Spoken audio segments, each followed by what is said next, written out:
Assalamualaikum warahmatullahi wabarakatuh. Salam budi luhur. Perkenalkan, nama saya Aris Nur Sadeda Harahap, NIM 1731510069. Saya mahasiswa dari Universitas Budi Luhur, Fakultas Ekonomi dan Bisnis, Program Studi Manajemen. Video ini saya buat untuk memenuhi nilai ujian akhir semester kuliah praktik pengolahan data penelitian manajemen dengan dosen Dr. Muhammad Mabrur Taufik SAG SEMM. Materi yang akan saya bawakan kali ini adalah pemilihan data sampel penelitian.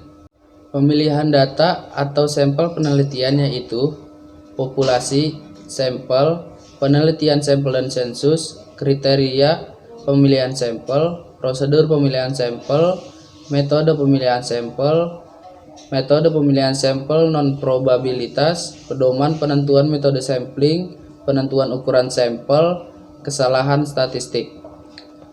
Tujuan pembahasan: mendefinisikan populasi, sampel, elemen, subjek, populasi target, kerangka sampel, dan unit sampel. Menjelaskan alasan penelitian dengan menggunakan sampel dengan populasi. Menjelaskan tujuan dan tahapan pemilihan sampel. Membahas metode pemilihan sampel, probabilitas dan non-probabilitas. Membahas penentuan ukuran sampel, menjelaskan kesalahan pemilihan sampel dan kesalahan sistematis atau non-sampling. Populasi yaitu sekelompok orang, kejadian atau segala sesuatu yang mempunyai karakteristik tertentu. Anggota populasi disebut elemen populasi atau population element. Sampel. Penelitian dapat meneliti seluruh elemen populasi atau disebut dengan sensus, atau meneliti sebagian dari elemen-elemen populasi atau disebut dengan sampel. Alat penelitian sampel: 1. Jumlah elemen relatif banyak. 2. Kualitas yang dihasilkan peneliti sampel lebih baik dibandingkan dengan hasil sensus. 3. Proses penelitian relatif lebih cepat dan sensus. 4. Alasan lain adalah pengujian yang bersifat merusak. Alasan sensus: jika peneliti yang dimaksud untuk menjelaskan karakteristik setiap elemen dari suatu populasi, misal penelitian jumlah dan kondisi sosial ekonomi penduduk yang tidak dapat dilakukan dengan sampel. Penelitian sampel dan sensus: analisis data sampel menghasilkan statistik sampel yang digunakan untuk mengestimasi parameter populasinya. Statistik merupakan ukuran numeris yang dihitung dari pengujuran sampel. Parameter adalah ukuran deskripsi numeris yang dihitung dari pengukuran populasi. Kriteria pemilihan sampel: kriteria pemilihan sampel yang representatif tergantung pada dua aspek, yaitu akurasi dan presisi. Akurasi: sampel yang akurat adalah sejauh mana statistik sampel dapat mengestimasi parameter dengan tepat. Presisi adalah sejauh mana hasil penelitian berdasarkan sampel data merefleksikan realitas populasinya dengan teliti. Prosedur pemilihan sampel memiliki beberapa tahapan dalam pemilihan sampel. 1. Mengidentifikasi populasi target. 2. Memilih kerangka pemilihan sampel. 3. Menentukan metode pemilihan sampel. 4. Merencanakan prosedur penentuan unit sampel. 5. Menentukan ukuran sampel. Dan 6. Menentukan unit sampel. Prosedur pemilihan sampel. Populasi target adalah populasi spesifikasi yang relevan dengan tujuan atau masalah penelitian. Kerangka sampel adalah daftar elemen-elemen yang dijadikan dasar untuk mengambil sampel. Metode pemilihan sampel secara garis besar dikelompokkan menjadi dua, yaitu 1. Metode pemilihan sampel probabilitas. 2. Metode pemilihan sampel non-probabilitas. Unit sampel adalah suatu elemen yang menjadi dasar untuk dipilih sebagai sampel. Metode pemilihan sampel probabilitas. 1. Teori dan distribusi pemilihan sampel probabilitas.